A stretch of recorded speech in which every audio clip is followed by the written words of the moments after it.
Pittsburgh Steelers are a 2.5-point favorite in the season finale against the Cleveland Browns. Can they get it done? Can they make the playoffs? And can Mike Tomlin avoid his first losing season in 16 years coaching the Steelers?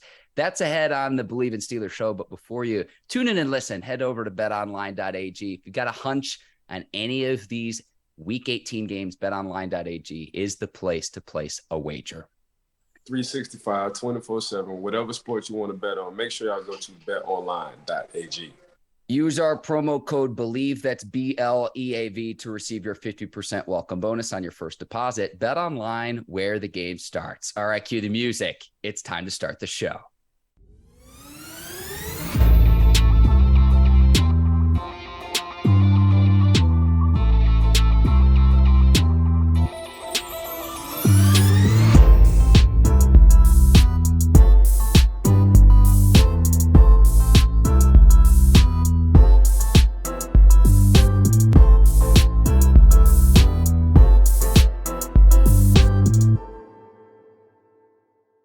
Welcome to the Bleav in Steelers show on the Bleav Network. I'm your host, Mark Bergin, joined as always by my guy, Pittsburgh Steelers scout. He's a two-time Super Bowl champion and 12-year veteran of the team, number 24, Ike Taylor. IT, final week of the regular season. Steelers on the outside looking in, but the playoff hopes are alive and well in the 4-1-2, the city of Pittsburgh. Finale against the Cleveland Browns this weekend. How you doing this morning, my man? Yeah, they're on the outside looking in, but they're definitely knocking on the door if they get this win. So, and to answer your question, Mark, I'm doing fine. How you doing? Fantastic. Recording this on Friday Eve, what I like to call Thursday. And Ike, a lot to discuss on today's show.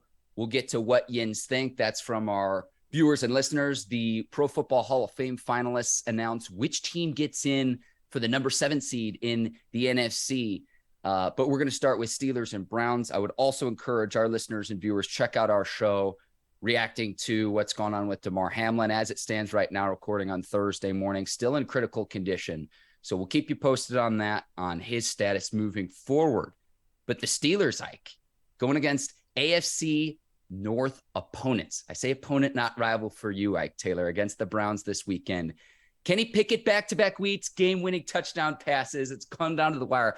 First rookie ever to do that, too. And this stat to me is most telling with Kenny Pickett. Steelers are 1-4 when he throws a turnover. However, when he doesn't throw an interception, he and the Steelers are 5-1. So protecting the football is going to be very, very important. But we've seen Kenny Pickett develop right before our eyes, even during his rookie season.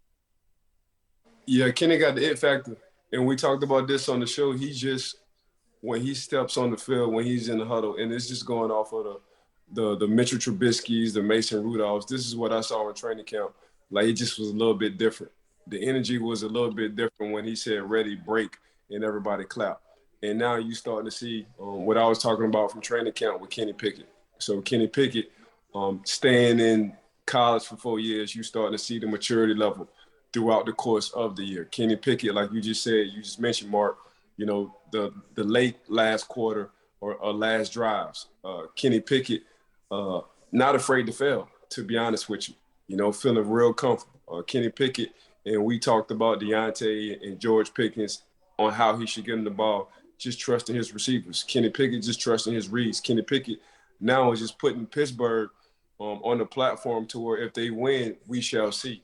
But just giving Coach T as well an opportunity to not have a losing season in 16 years. It's all because of Kenny Pickett. Now, let's not discredit the defense. The defense definitely has been balling over the last, 5 games. But at the same time, it starts with Kenny Pickett. And for him to be a rookie, he's definitely not playing like a rookie.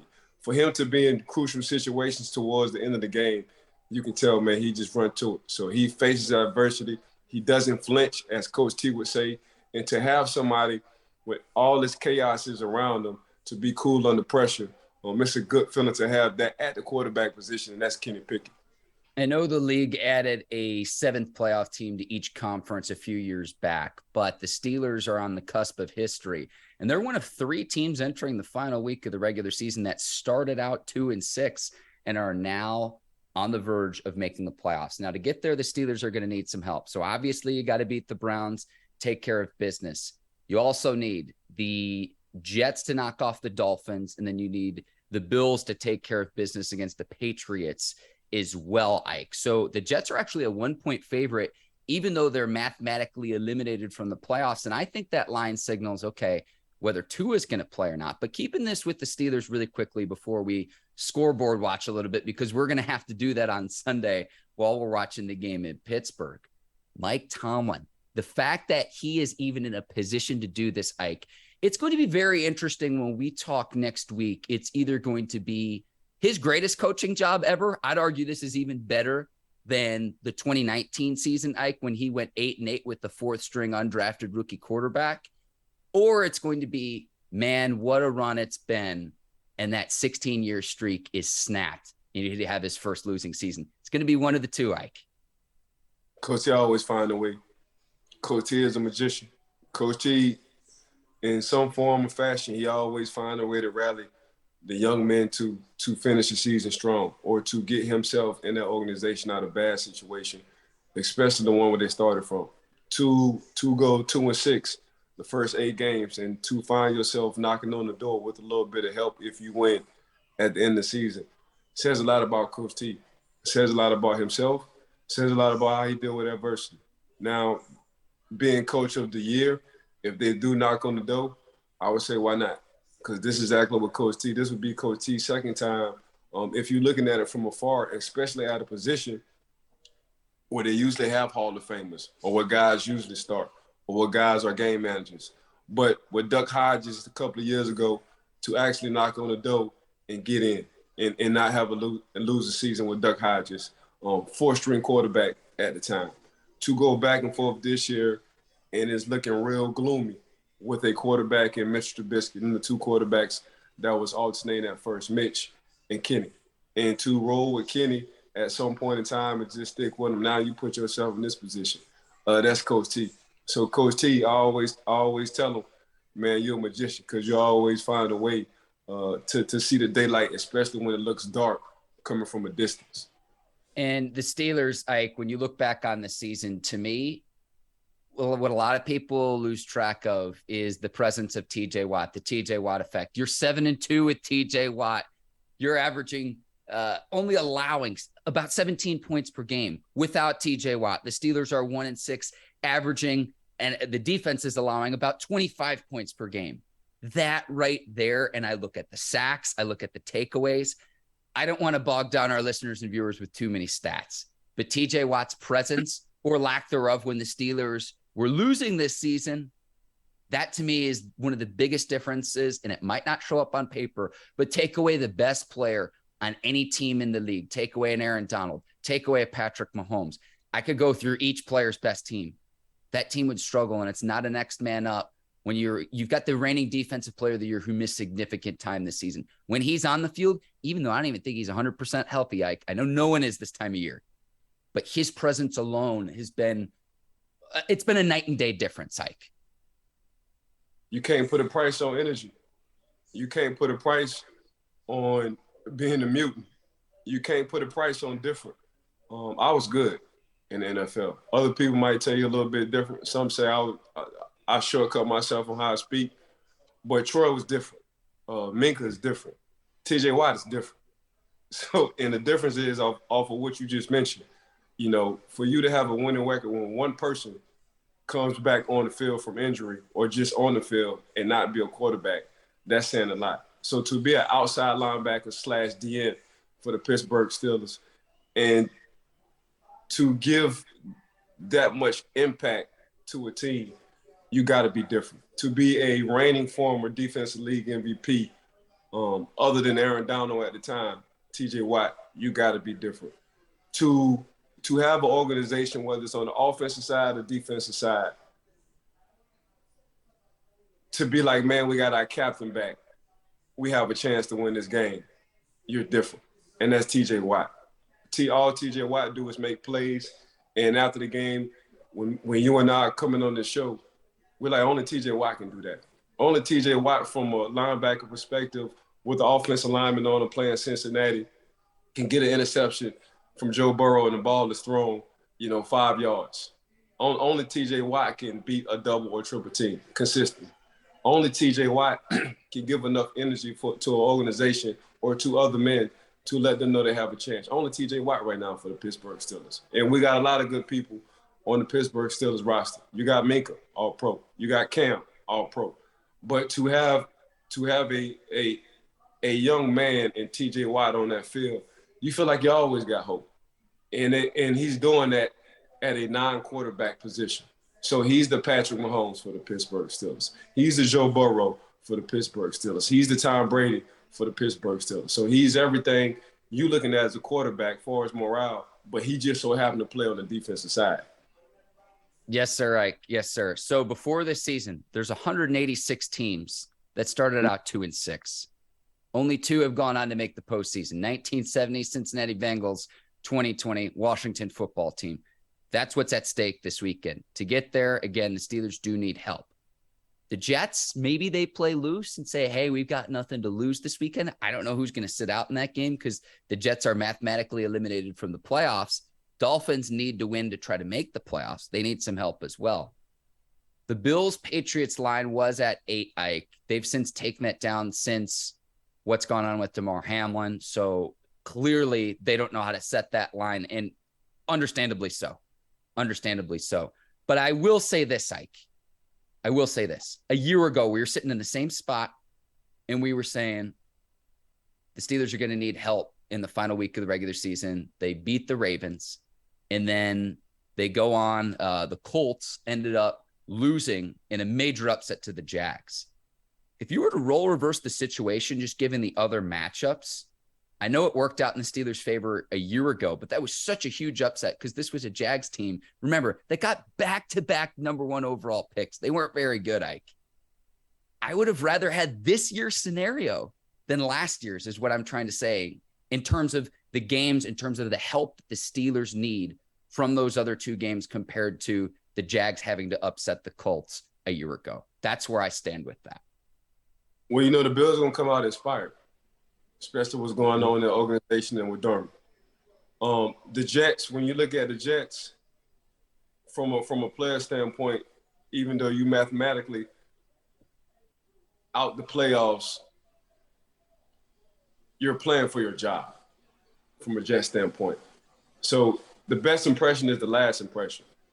So as a player, when you have a good game on the last game and you're in a contract situation, it's going to be the last couple of games they're looking at. From a player's perspective, when you're a second-year guy and you want to become a starter, it's your last impression. From the Jets' perspective, from a player's perspective, when you want to have a name for yourself, when you want somebody to remember something, it's usually the last game, the last impression. So right now, the Jets players, if you're not already in a good situation as a Jet, you want to have a good impression or the best last impression, not only for your teammates, for y'all to talk about something in the offseason, like, hey, we got a young stud coming up, or wait till next year. Or from a front office standpoint, like, you saw how so-and-so played on this last game. I told you he got it. So from a Jets standpoint, the Jets perspective, no, they don't have the talent on the outside like a Miami. No, they don't have the defense. Well, I wouldn't say that. The defense, they got a pretty good defense. Mm-hmm. But consistently, how we talk about between the Jets and Miami, that's what you're looking at from a Jets perspective, Mark. You looking at from a player standpoint on the best impression. I want to give my best impression because this is my last impression for the 20 and 22 season. I hope Quinnen Williams and Sauce Gardner and Jermaine Johnson and company are listening right now to the show, Ike, because honestly, I'm like, okay, what do the Jets have to play for? Who are they going to sit out that they would have otherwise played? Someone who might be hurting through a long season to make sure that they're ready for next year. But if I'm listening to that, Ike, I'm like, oh man, I'm ready to run through a brick wall again. So I hope they're listening, Ike. Yeah, you always want to leave that last impression, especially that last game, something for your teammates to talk about you and for the front office to talk about you as well. Yeah, the Jags and Lions, the other 2-6 teams trying to get into the playoffs. Jags winning, they're in, whereas the Lions need to win and then Seattle needs to lose. So we'll see how all that shakes out. We'll talk about the NFC here in a little bit, Ike. I want to move to keys to the game. And Ike, I'm looking at the injury report too. And this goes exactly to what we're talking about, though, with the Browns. I'm looking at the injury report where there's a lot of key players for the Browns. They're mathematically eliminated from the playoffs. Who's going to play? Who's not going to play? And I'm looking at okay, I'm just going to list everyone who didn't practice on Wednesday for the Browns.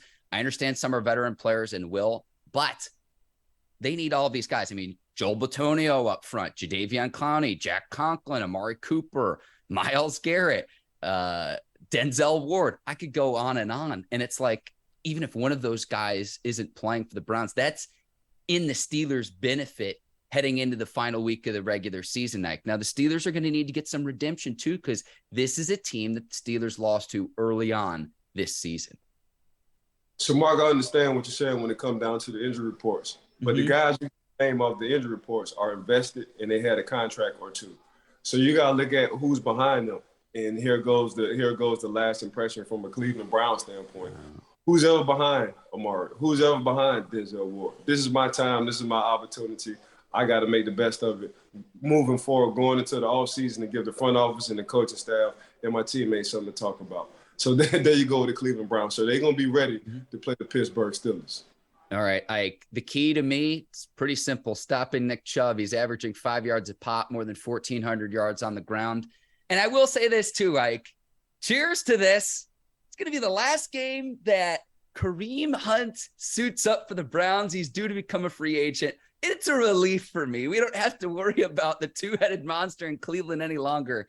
I would be shocked if he re-signs with the Browns, because I know he requested a trade earlier, hasn't quite been happy. The Browns haven't had the success that they had a few years back with Baker Mayfield. I'm very excited that Kareem Hunt will be in a different uniform come the 2023 season. This is going to be his last game as a Brown. Yeah, Kareem gone. You know, before Kareem got in the trouble he got into, Kareem was one of those guys at KC, you know, who can come up, catch the ball and also give you 1,000 yards rushing. That was Kareem Hunt. And I felt like when Cleveland got him, that was a steal for Cleveland, and it shows. When Kareem Hunt is in the game, there's nobody like Nick Chubb. You can ask Derrick Henry. He already felt like Nick Chubb is the best running back in the league from his perspective. But to have another number one running back on your roster with Kareem Hunt says a lot about the depth they have. So, yeah, Kareem Hunt gonna wind up getting paid from somebody I don't know. But Kareem, just from a player's perspective, I think Kareem is looking for a good OC, to a good quarterback who can help and enhance his career. So Kareem gonna have some options. We shall see who he picks. Yeah, Amari Cooper also having a nice season for the Browns. Donovan Peoples-Jones has been good on the outside too. Cooper, more than 1,100 yards through the air and doing a nice job filling the void where it was a year ago, Jarvis Landry and the whole OBJ fiasco in Cleveland. And he's done a really good job this season, regardless of who's been behind center, whether it's been Jacoby Brissett, Deshaun Watson. It'll be the first time the Steelers see Deshaun this season in this Week 18 matchup. Yeah, Cooper quietly having a good season. Yeah. He just go about his business. There's nothing flashy. He's not flamboyant. He's not doing any dances. All he do is get the job done. And Cooper has been doing this since the time he stepped into the league. Yeah, Ike, I'm going to go to the other side of the ball. So for the Steelers offense, it's running the football. I know it's late in the season. I know it's cliche. You look up front with the Browns, though, and you Ike, you always tell me this. You say that how your foundation's built from the ground up. Myles Garrett and Jadeveon Clowney are fine off the edge, but the interior isn't as stout. The Browns allow 134 rushing yards per game. That's 25th in the league, bottom half of the league. If you can run the ball against this front seven, you can have success, and those edge rushers aren't quite as effective because the interior isn't quite as stout. That's going to be the key, in my opinion, to the Steelers is, can they establish the running game? Can you get Najee Harris and Jaylen Warren like you did last week against your rival in the Baltimore Ravens? Can you have a repeat performance? Raiders and Ravens, but the Ravens last week where the Steelers took it to the Ravens and the Ravens were the number 3 rushing defense entering that game. Can you have a repeat performance? Can you do it again at home? That's the key to me, Ike. Yeah, so how do you neutralize 2 good edge rushers? You run up the middle. That's the same thing they do with a TJ Watt. If they want to neutralize him, they just run. That's the same way they do with Michael Parsons. If you want to neutralize him, you run the ball. When you have guys who are making their money coming off and sacking, putting pressure on the quarterback, you run the ball. And what the Pittsburgh Steelers have been doing well, they've been running the ball the last couple of games, especially the last game. They ran the ball like how we think they should run the ball against the Baltimore Ravens. So just ask Aaron Rodgers the keys to their success the last couple of games. What have they been doing more than none? They've been running the ball more than passing. And look at the situation they're in. So yeah, I agree with you. One of the keys to the Pittsburgh Steelers having a victory is running the ball to neutralize the pass rush for the Cleveland Browns. Najee Harris has been better since the bye week, and the stats back that up. 8 games each before the bye, 3.3 yards per carry. After the bye, 4.2. So almost a full yard better since the bye week. He's been going north and south. He's been running violently. I don't know what the switch has been. I don't know if he's gotten more healthy as the season's gone along, but there's no doubt it's not just what your eyes are telling you. Najee Harris has been better since the bye week for the Steelers this season. The offensive line been better too. You know, we talked about him a lot before the season and during the season, but after Thanksgiving, that offensive line has been holding it down. I think there are only 1 or 2 teams that has all the starters for 16 games in the NFL. The offensive line. So you got to give credit to the offensive line. Now, Najee has been sticking his foot in the ground and just been going north and south. So that extra yard we've been looking for, he's been falling forward instead of going east and west. But you got to tip your hat off to Jaylen Warren. Jaylen Warren, he gives Najee a rest. He gives the coaching staff enough hope to where they can rest Najee throughout games and understand they do have a running back behind Najee that can get the job done as well. So between Najee and Jaylen and the offensive line, they all came together at the right time. Need a nickname for that tandem, Najee and Jaylen Warren. We need a nickname of some sort. If you got ideas, let us know in the comments. We'll consider that. Ike. And I'm going to go to my score prediction. I've got the Steelers winning 23-20. Chris Boswell redemption game. He's not had a good season. He's dealt with injury. He dealt with injury a few years back in the 2018 season, Ike. So I'm willing to give him a mulligan. But I think he gets it done when the Steelers need it most. I'll take the Steelers at home against Cleveland. I think they get it done. 17-14 is what I'm looking at for the Pittsburgh Steelers winning this ball game. I love it, Ike. And we'll see. I'm going to say this. I'm going to go on record saying this. While I think that the matchup a year ago was we had longer shots of getting into the playoffs from the Steelers standpoint, and I just said we as if I'm part of the team.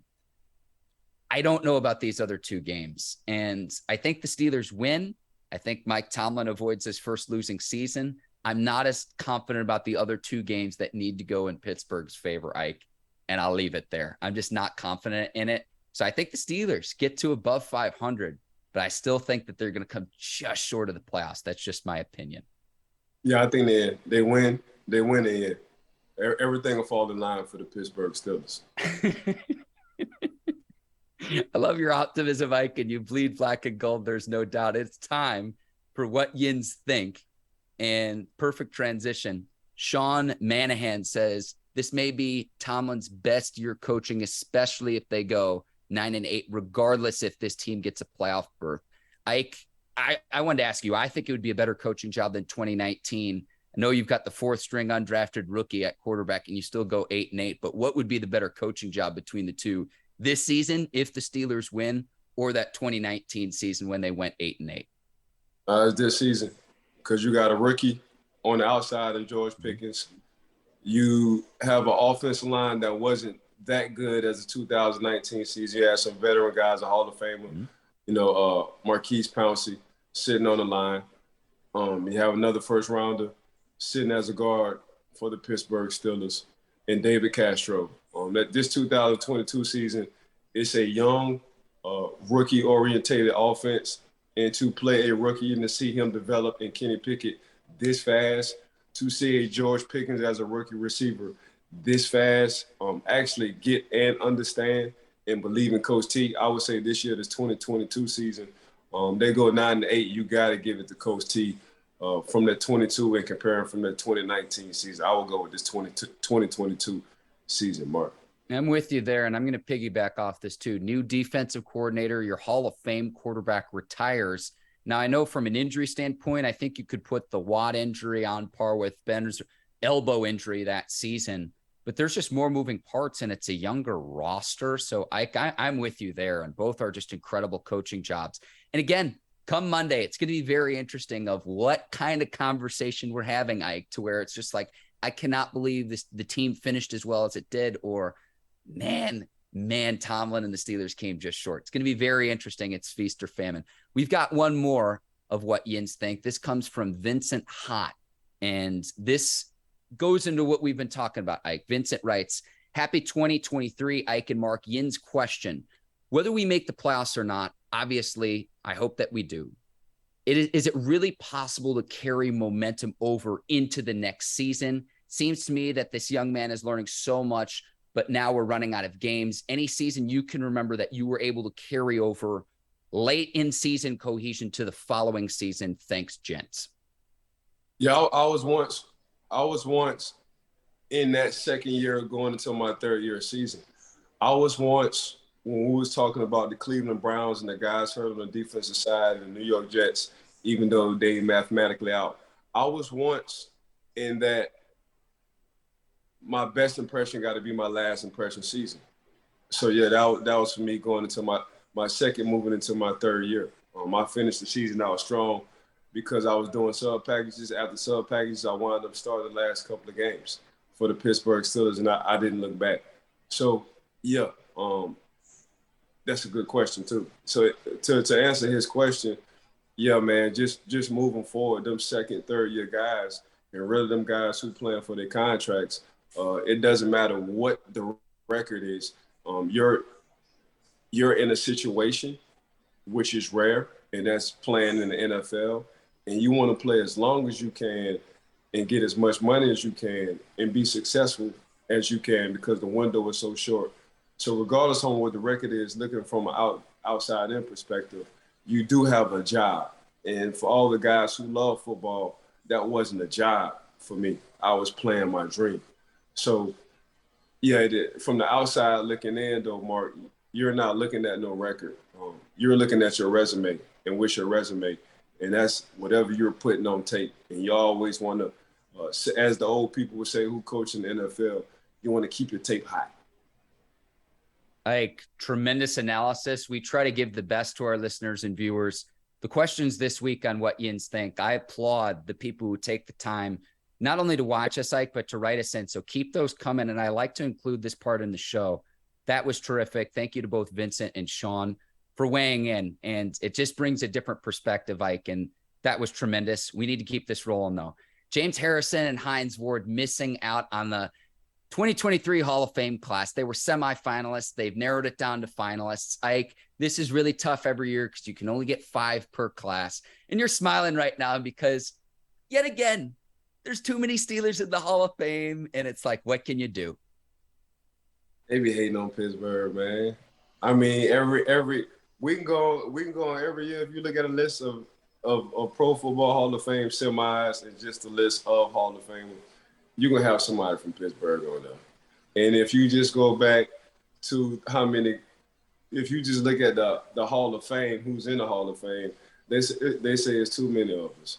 But like I say all the time, man, it's not my fault that you got a good front office. It's not my fault Pittsburgh know how to draft Hall of Famers. It's not my fault that Pittsburgh Steelers have been this successful. It's just not my fault. So yeah, I feel like the Hall of Fame committee, when they look at the list, they say, "Oh, here we go again, another Pittsburgh Steeler or two." But you know what? So yeah, I just look at it from afar. Man, they hating on Pittsburgh because every time you put that list out, it's gonna be somebody from Pittsburgh on that list.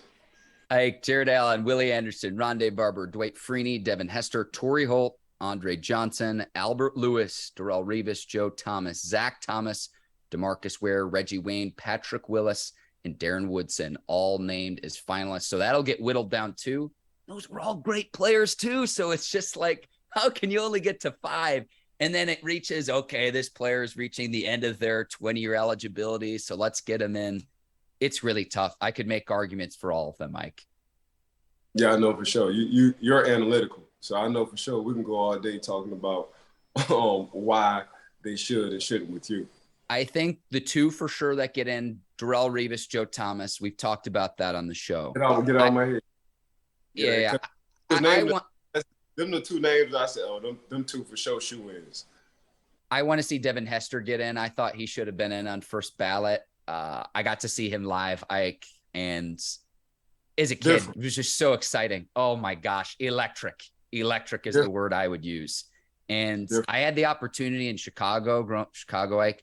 I got to see Derrick Rose at the peak of his powers. I got to see Sammy Sosa doing his thing. I remember the Michael Jordan era. I didn't get to see him live ever. I was a little bit too young. But Devin Hester, when he was on the field, it was just the energy, Ike. The energy was just, it's something I'll never forget. And like the hair standing up on my arm right now. I mean, just thinking about it. Yeah, Devin different, man. To play receiver at Miami, then switch over to corner, to come into the league, to play corner and safety and play receiver, then it'd be like, you know what, hold on. I think I'll have a chance to be in a Hall of Fame as a specialist. That's Devin Hester. You gotta understand, man, you're not getting the ball thrown to you you're not having 5 to 8 targets as a receiver. So Devin was never looked at like we gotta get Devin Hester the ball. But we do have to keep Devin Hester on the field. How the heck you keep him on the field? We'll put him back down, punt returns and kickoff returns. So you mean to tell me if you kick the ball off to Devin Hester 1, maybe 2 times, he gonna score 1 of them? Yeah. So if you're looking for a big play, whether it's closing the game or opening the Super Bowl, and he's gonna make that play off of 1 shot, yeah, that's Devin Hester. If you're looking for a big play, whether it's a reverse, whether it's a deep ball, and you need a play, yeah, that's Devin Hester. So, I mean, the adjective you just used, Mark, electric, that's exactly what Devin Hester was. So going into the meeting on Monday, and we know we got to play Chicago, the first person Coach T putting up is Devin Hester, because all Devin Hester need is space, opportunity, and 1 shot. He don't need 5 to 10 targets a game. That's what you call special. His teammates love blocking for him, and Dave Tube, the special teams coordinator, Ike, he now coaches with Andy Reid's staff in Kansas City. What they were able to do, it was just special, and it was a want to. Everyone bought in. You wanted to be on the field blocking for him. I've just never seen anything like it from a special teams standpoint, to where it's just like you could just flip the field and flip the entire momentum and course of a game in one single play. That's why I think he should get in. And I'm gonna like the way that you stumped for your Steelers teammates. That's how I am with Hester. I mean, I coach with Devin, coach his kids. We all was in the same organization, youth organization. So, I mean, Devin, I think for sure Devin is going to get in on this one right here.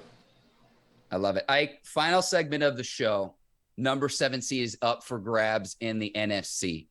Packers win in their end. Lions win. They need the Seahawks to lose. Seahawks are also vying for that 7th seed. I think I know where you're going, Ike, but who you got for the number 7 seed in the NFC?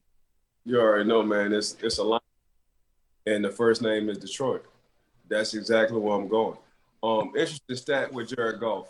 The last 2 months, Jared Goff is 17-1, 17 touchdowns, 1 interception.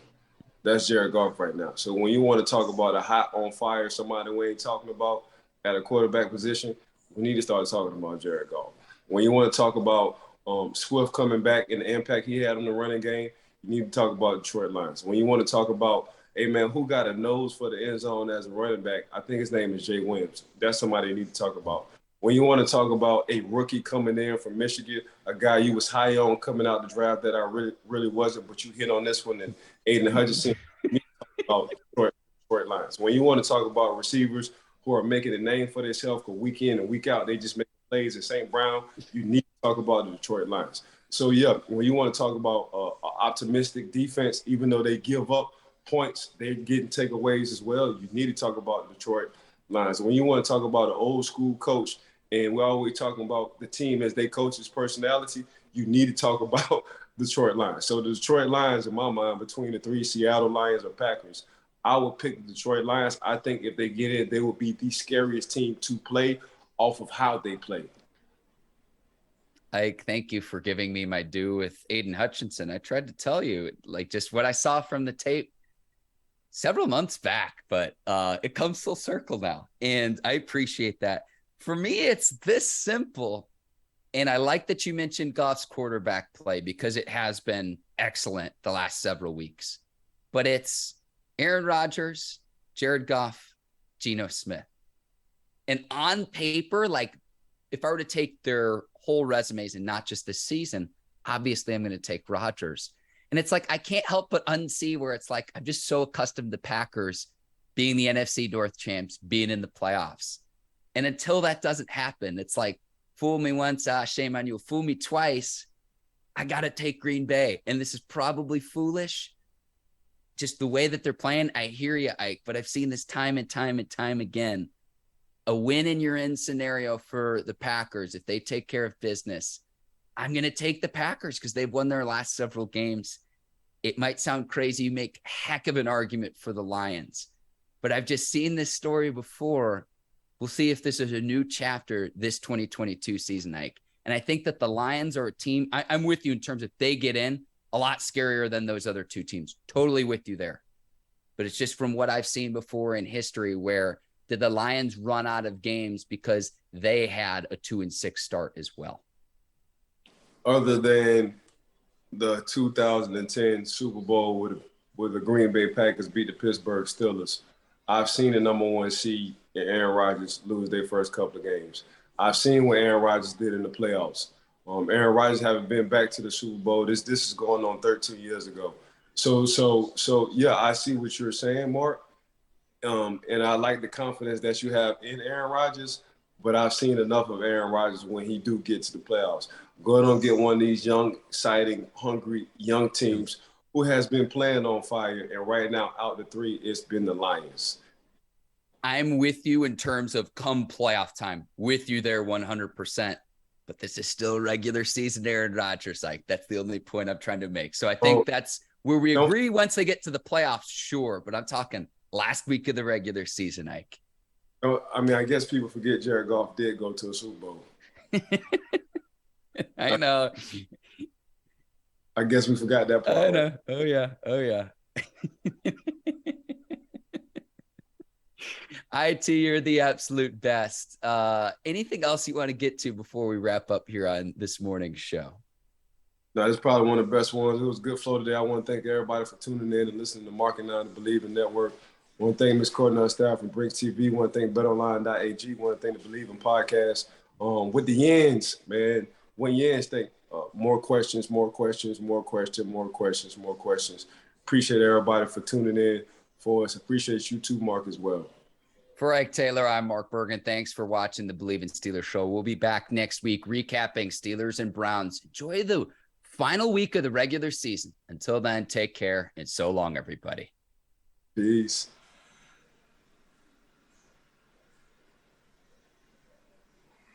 Good job, guys. Flow. I love it. No, that was good flow today. I got a kite though. I got to get this haircut. See y'all. Bye, guys. Take care, everybody. Thank you.